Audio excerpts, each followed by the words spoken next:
안녕하세요, 뽀플리입니다. 이제 드디어 이 책이 마지막입니다. 경피독의 실체.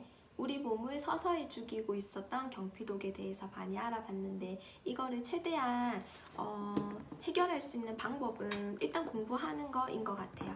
많이 알면 그래도 3번 할 거 2번 할 거고 5번 할 거 3번 할 거니까 횟수를 조금 줄이고, 그리고 안전한 제품, 안전한 거에 대한 관심을 조금 더 많이 가져주시고, 일단은 해결하는 방법을 쭉 좀 알려드릴 건데, 디톡스 얘기 정말 많이 하죠.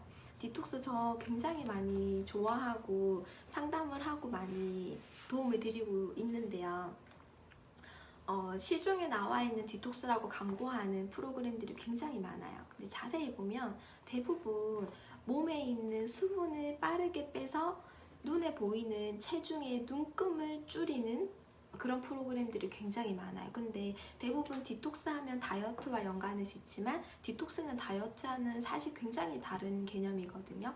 보통 다이어트는 체중의 눈금을 줄이는 거라고 생각을 하지만 건강하진 않잖아요. 그래서 건강하게 하려면 건강한 다이어트 프로그램으로 들어가는 게 맞고, 우리가 일상에서 너무 많이 노출되어 있는 독성이라든지 음식에서 독성, 그리고 피부로 흡수되는 경피독에 대한 독성을 해독을 하려고 하면은 제대로 된 디톡스 프로그램이 필요해요. 근데 그렇게 물을 마신다고 해서 몸에 있는 수용성 같은 거는 빠져나갈 수는 있으나 대부분의 독성 같은 경우에는 끈적끈적한 지방하고 친한 지용성 독소들이 굉장히 많아요. 특히 혈관 속에. 그런 것들은 물을 마신다고 해서 빠져나가는 건 아니죠. 기름은 기름으로 지워야 되는 거죠.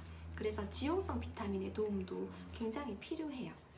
그래서 일단은 첫 번째는요, 우리가 일상에서 피부에 닿는 많은 제품들을 안전한 걸로 바꾸셔야 돼요. 아무래도 원료 같은 걸 따져보시면 되겠죠. 이 책에 보면은 세탁세제, 치약 이런 것들 어떤 퐁퐁 이런 걸 어떤 기준으로 고르면 되는지 자세하게 나와 있거든요.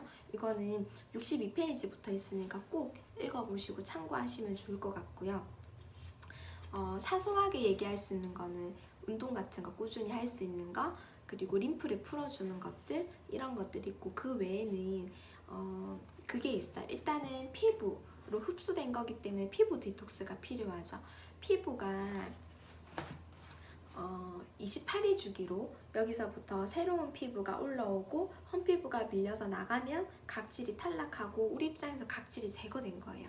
근데 대부분 많은 분들이 아직 새로운 피부는 여기까지 올라오지도 않았는데 위에 있는 각질층을 문질러서 없애버리는 각질 제거를 굉장히 많이 하고 있어요. 많이 문지른다거나 스크럽 같은 걸 이용해서 강하게 제거를 한다거나, 그렇게 될 경우에 아직 새 피부는 올라오지 않았는데 집뚜껑이 없어진 거죠. 피부 입장에서는. 그렇다 보니까 외부에서 균의 침입이라든지 바이러스 침입이 굉장히 쉬워요.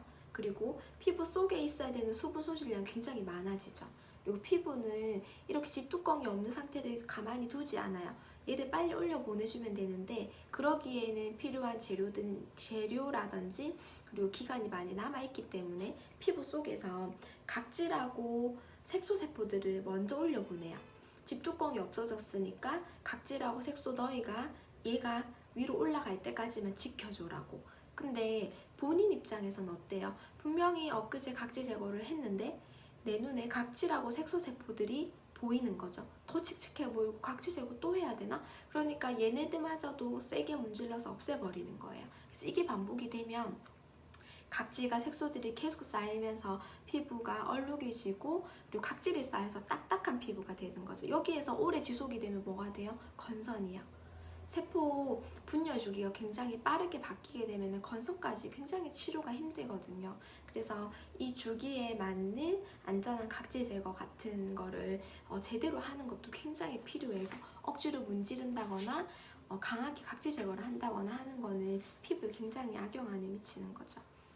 제대로 된 딥클렌징이 필요한 거예요. 죽어있는 각질들만 녹여서 제거하는 방법이라든지, 그리고 나이만큼 세포 재생 주기가 늘어나게 되거든요. 그래서 28일 주기에 맞게끔 정기적인 안전한 각질 제거를 한다든지 이런 것들이 필요하고요. 그리고 우리가 먹으면서 뺄 수 있는 영양소 중에 굉장히 도움이 많이 되는 게 식이섬유예요. 식이섬유도 두 가지가 있어요. 수용성이 있고 지용성이 있고 불용성이 있고, 하나는 물하고 진하고 하나는 기름하고 진한 거죠. 근데 이런 식이섬유들은 칼로리를 발생시키지 않아요.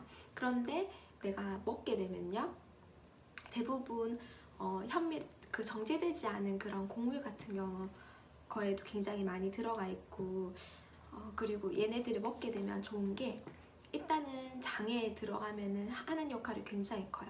장 속에 들어온 많은 중금속이라든지 이런 이물질들을 흡착해서 데리고 나가요. 너무 감사한 거죠. 흡착해서 데리고 나가고, 그리고 장이 이렇게 꼬불꼬불하게 생겼잖아요. 그 사이사이에 끼어있는 이물질까지 그 수분하고 식이섬유가 만나서 크게 부풀거든요. 그래서 싹 청소를 하고 나가요. 근데 이 장에서 나온 그 독소가 온몸에 미치는 영향이 굉장히 큰데 그런 거에도 도움이 굉장히 많이 되는 거죠. 식이섬유 같은 거 많이 들어있는 야채 채소라든지 제품 같은 거 도움 받으시면 동안의 비법이기도 해요. 장수의 비법이기도 하고요. 도움 받으시면 좋겠어요. 그리고 중요한 건 우리 몸에서 많은 독성들이 들어오면 그거를 그냥 무방비하게 가지고 있지는 않아요. 아주 중요한 기관이 있어요. 바로 간이죠. 간에서 많은 독성들을 해독을 한 다음에 심장으로 보내고 혈관을 통해서 온몸으로 돌아다니죠. 그래서 여기서 힌트 하나를 얻게 되면 간 기능이 좋지 않으면 멀리 보면 내 혈액까지 탁할 수도 있어요. 그래서 간이 좋아하는 영양소를 많이 공급해주는 거, 그리고 간이 쉬게 할 수 있는 상황을 만들어주는 것도 이렇게 우리가 경피독에 노출이 되어 있지만 이겨낼 수 있는 방법 중에 하나이기도 해요. 간이 좋아하는 대표적인 영양소는 실리마린 성분들 굉장히 좋아하죠.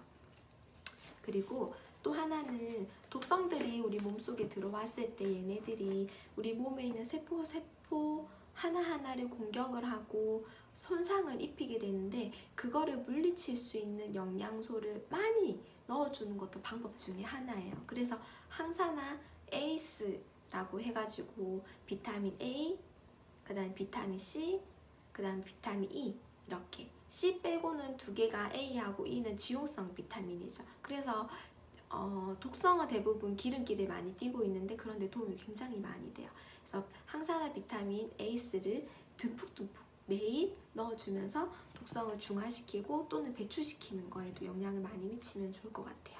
그리고 아까 식이섬유와 더불어서 유산균 같은 경우에도 장에서 작용을 굉장히 많이 하죠. 착각균의 수를 늘려서 장을 건강하게 하면 적어도 장에 있는 중금속이라는 독성 같은 거는 많이 배출이 되니까 그렇게 도움 받으시면 좋을 것 같아요. 이렇게 경피독에 대해서 간단하게 알아봤어요. 진짜 자세하게 공부하면 공부할 게 너무 많은데 이 책 한번 꼭 읽어보시고 다음에 또 새로운 주제로 돌아오겠습니다.